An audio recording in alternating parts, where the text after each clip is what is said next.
Oh, hey, did you know there's a difference between stupid people and ignorant people? You see, an ignorant person... Actually, no, let's start with the stupid people first. Okay, a stupid person is someone who's wrong. I mean, they can be corrected, right? I mean, there's nothing wrong with that. I don't like stupid people. But, yeah, but then there's the ones that really get on your nerves. The ignorant people. You see, they're the ones that are wrong, but you can't correct them. Because they're too high up on their pedestal to say, hey, guess what? I'm right and you're a stupid person.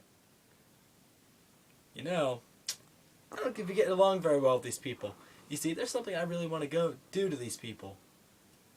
And it's best represented by this thing that I happen to kick at the park.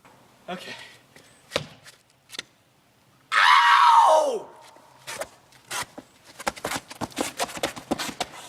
Alright. Focus. Anyway, while you were gone, my little buddy started pimping out. Yeah. I'm not sure if that's pimping or ghetto. Two different terms. I don't really know the difference between them. All I know is ghetto has something to do with broken windows. I don't know. I saw this one time at a Waffle House. It was funny. All the windows were broken out and had like cardboard put over it. And the guy next to me said, "Yeah, that's ghetto." Wasn't sure what that meant, but I don't know. Thought I'd throw it in. Actually, it was a huddle house. Figures, right? But you know, I've always liked gym. But have you always noticed that there's one cruel thing that's almost always involved in gym? There's always some point where the seniors are pitted up against the freshmen. And more times than not, that's dodgeball. I remember one time, they put the freshmen on one side, and they felt bad because they had all the seniors on the other side. Okay, now they decided, you know what, we're going to get the girls' fitness team to go on their side because they might have a better chance. No, they didn't, because every single girl stood against the wall, and they were freaked out about getting hit. So they decided to start setting over seniors. Wouldn't you know it, they send me over. I'm like, hey, freshmen, play the game and you'll win. But they were too terrified because they thought they were going to just get murdered or something. Hey, speaking of murder, this is one of these things you just wonder how that happened.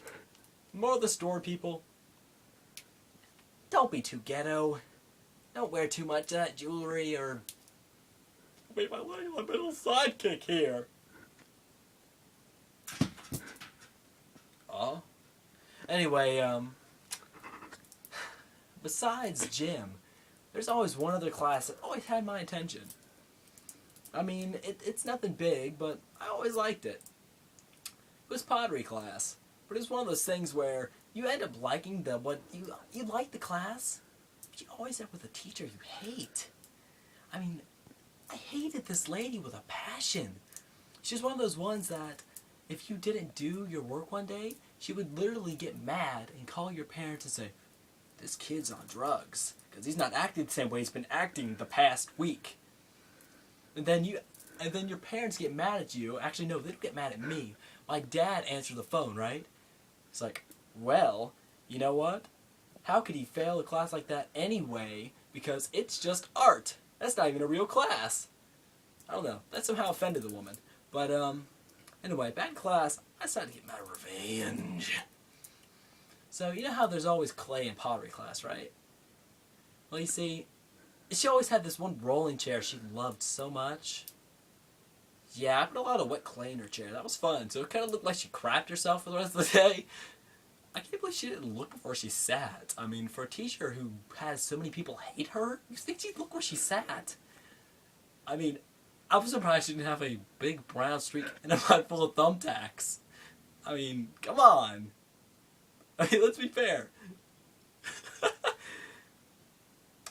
Remember, don't forget to look where you sit.